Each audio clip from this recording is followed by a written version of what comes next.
सादर अभिवादन मित्रों। मैं आज एक अनुभवजन्य ज्ञान से आप लोगों के सामने एक बात साझा करना चाहता हूँ। यदि शैक्षिक परिप्रेक्ष्य में, सामाजिक परिप्रेक्ष्य में, व्यावहारिक परिप्रेक्ष्य में देखा जाए, अनुभव किया जाए, तो आज भी जो शिक्षक है वह देश का वास्तविक नायक है। और शिक्षक किस प्रकार से है, प्राइवेट है या सरकारी है, इससे मतलब नहीं है। शिक्षक शिक्षक है और शिक्षक सर्वदैव शिक्षक ही रहता है। वह कभी पूर्व शिक्षक नहीं बनता है। जैसा कि आपने अन्य पदों में देखा होगा कि कोई भी व्यक्ति जब सेवानिवृत्त होता है तो उसको पूर्व मंत्री, पूर्व सांसद, विधायक, पूर्व अधिकारी, पूर्व प्रशासनिक अधिकारी, इस प्रकार के शब्दों से, पदों से विभूषित किया जाता है, बोला जाता है। लेकिन प्रायः अक्सर आपने यह नहीं सुना होगा कि पूर्व शिक्षक।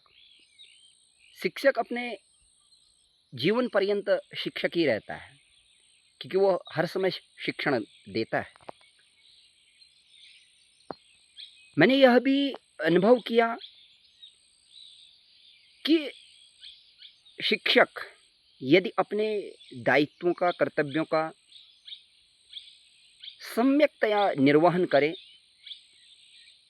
जो उसके कार्य दायित्व हैं, कर्तव्य हैं, उनका निर्वहन करे, तो वह प्रतिष्ठा को प्राप्त करता है, वह समाज में सम्मान को प्राप्त करता है और उसको समाज के अन्य लोग एक नायक के रूप में स्वीकारते हैं। और हो भी क्यों ना, क्योंकि शिक्षा से ही, शिक्षक से ही समस्त मार्ग प्रशस्त होते हैं। समस्त मार्गों का जो उद्घाटन होता है, वो चाहे कोई राजनेता बन रहा हो, चाहे कोई अधिकारी बन रहा हो, चिकित्सक बन रहा हो, अभियंता बन रहा हो, वकील बन रहा हो, न्यायविद बन रहा हो, समाज सेवी बन रहा हो, समस्त मार्ग उन्हीं से उद्घटित होते हैं, क्योंकि शिक्षक से ही सभी लोग आगे को जाते हैं। तो इसलिए शिक्षक वास्तव में एक राष्ट्र का नायक है। मैं शिक्षा से जुड़ा हुआ हूँ, मैं भी शिक्षक हूँ, इसलिए इस बात को नहीं कह रहा हूँ। मैंने समाज में अनुभव किया है, जो अन्य वृत्तियाँ हैं, जो अन्य व्यवसाय हैं, जो अन्य कार्य क्षेत्र हैं, जो अन्य पद हैं, उनमें न चाहते हुए भी व्यक्ति कभी न कभी भ्रष्टाचरण की ओर प्रवृत्त हो जाता है, किसी दबावात्मक रूप में या समाज के किसी अन्य समुदाय के व्यक्ति के, किसी क्षणिक भौतिक शक्तिशाली व्यक्ति के दबाव में विभिन्न प्रकार की स्थितियां होती हैं। लेकिन शिक्षक एक ऐसा पद है, उसमें कोई न दबाव है, न कोई दबाव दे पाता है, यदि वह अपने कर्तव्य का निर्वहन अच्छी तरह कर रहा है। तो एक चीज़ और अनुभव होती है इसी के साथ, जब देश हमारा स्वतंत्र हुआ, स्वतंत्रता के समय हमारे देश में सबसे पहले एक ITS एग्ज़ाम होना चाहिए था, इंडियन टीचिंग जो सर्विस है। जिस प्रकार से IAS का एग्ज़ाम होता है, भारतीय प्रशासनिक सेवा की परीक्षाएं होती हैं, उसी प्रकार से यदि एक ITS होता अखिल भारतीय स्तर पर, अर्थात देश का जो सर्वोच्च, जो इंटेलिजेंट बच्चा होगा, बौद्धिक व्यक्ति होगा, बच्चा होगा, वह सबसे पहले शिक्षक बनना चाहेगा या शिक्षक बनना उसके लिए अच्छा होगा। यदि स्वतंत्रता के समय यह हुआ रहता तो हमारा देश और बहुत ज़्यादा आगे होता, क्योंकि स्वतंत्रता के समय कहीं न कहीं न्यायिक क्षेत्र को, वकालत क्षेत्र को, प्रशासनिक क्षेत्र को ज़्यादा वरीयता दी गई। तो हुआ यह स्थिति कि हमारे देश में जो अच्छा था, जो अच्छा बच्चा था वह कहीं न कहीं उस क्षेत्र की ओर जाने के लिए लालायित रहा या रहता था, तो उससे कहीं न कहीं हमारे जो शिक्षण के प्रतिमान हैं, जो शिक्षा के प्रतिमान हैं, वो गौड़ हुए, उनमें कमियाँ आई। यद्यपि वर्तमान में सरकारी क्षेत्र में, चाहे प्राथमिक क्षेत्र हो, चाहे माध्यमिक क्षेत्र हो, चाहे विद्यालय, विश्वविद्यालय, उच्च शिक्षा का क्षेत्र हो, हर जगह शिक्षकों के बहुत उचित, सम्मानजनक वेतन भत्ते हैं, सब कुछ है, सारी योग्यताएँ हैं। लेकिन ये जो 70-75 साल में एक परसेप्शन बना, एक माहौल, वातावरण बना, वो थोड़ा-सा उतना उचित, अनुकूल नहीं बन पाया। तो इसीलिए मैंने जो अनुभव किया, मुझे जो अनुभव हुआ, वह यही हुआ कि यदि आज भी देश में वह किसी भी इस तरह का शिक्षक हो, यदि वह अपने कर्तव्यों का निर्वहन अच्छी तरह कर रहा है, वह देश का वास्तविक नायक है।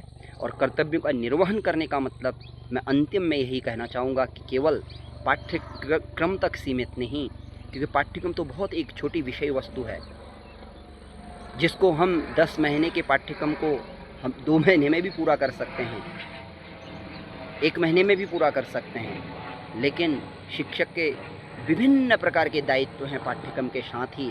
विद्यालय में, अपने विद्यालय, महाविद्यालय में विभिन्न प्रकार की शिक्षण एवं शिक्षणेतर गतिविधियाँ, बच्चों के अंदर नैतिक, चारित्रिक, आचरण वाले मूल्यों का सृजन करना, सामुदायिक सहभागिता करना, समाज के प्रति दायित्वों का निर्वहन, राष्ट्र के प्रति दायित्वों का निर्वहन, ये समस्त जो कार्य क्षेत्र हैं वो शिक्षक के हैं।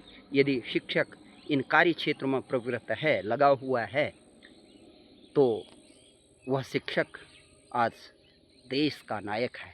क्योंकि राष्ट्रपति जो है, प्रधानमंत्री जो है, देश के प्रबुद्ध वर्ग जो हैं, न्यायविद जो हैं, मुख्यमंत्री, मंत्री जो हैं, बड़े बड़े वकील, न्यायविद, अभियंता जो हैं, प्राध्यापक जो हैं, वो तो ठीक ही हैं, शिक्षक प्राध्यापक जो भी हैं, तो सभी लोग इसी मार्ग से निकले हुए हैं।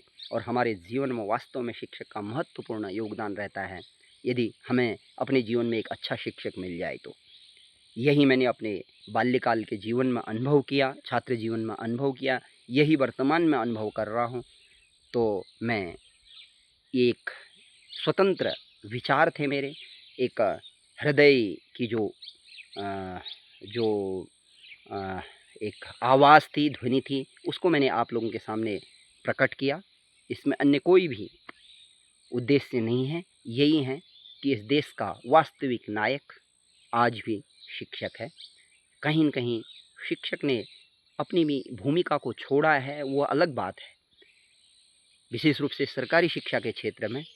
लेकिन फिर भी उसी सरकारी शिक्षा के क्षेत्र में जो लोग पूरे शिक्षण एवं शिक्षणेतर गतिविधियों के माध्यम से, विभिन्न सामुदायिक सहभागिता के माध्यम से, राष्ट्रीय भावों से ओतप्रोत होकर के अपने शिक्षण कार्य को, अपने दायित्व का निर्वहन कर रहे हैं, अपने कर्तव्य कर्मों का आचरण कर रहे हैं, वो वास्तव में इस देश के नायक हैं, महानायक हैं। मैं इन्हीं शब्दों के साथ अपनी प्रकृति की इस रम्य छटा में वाणी को विराम देता हूँ। धन्यवाद, नमस्कार।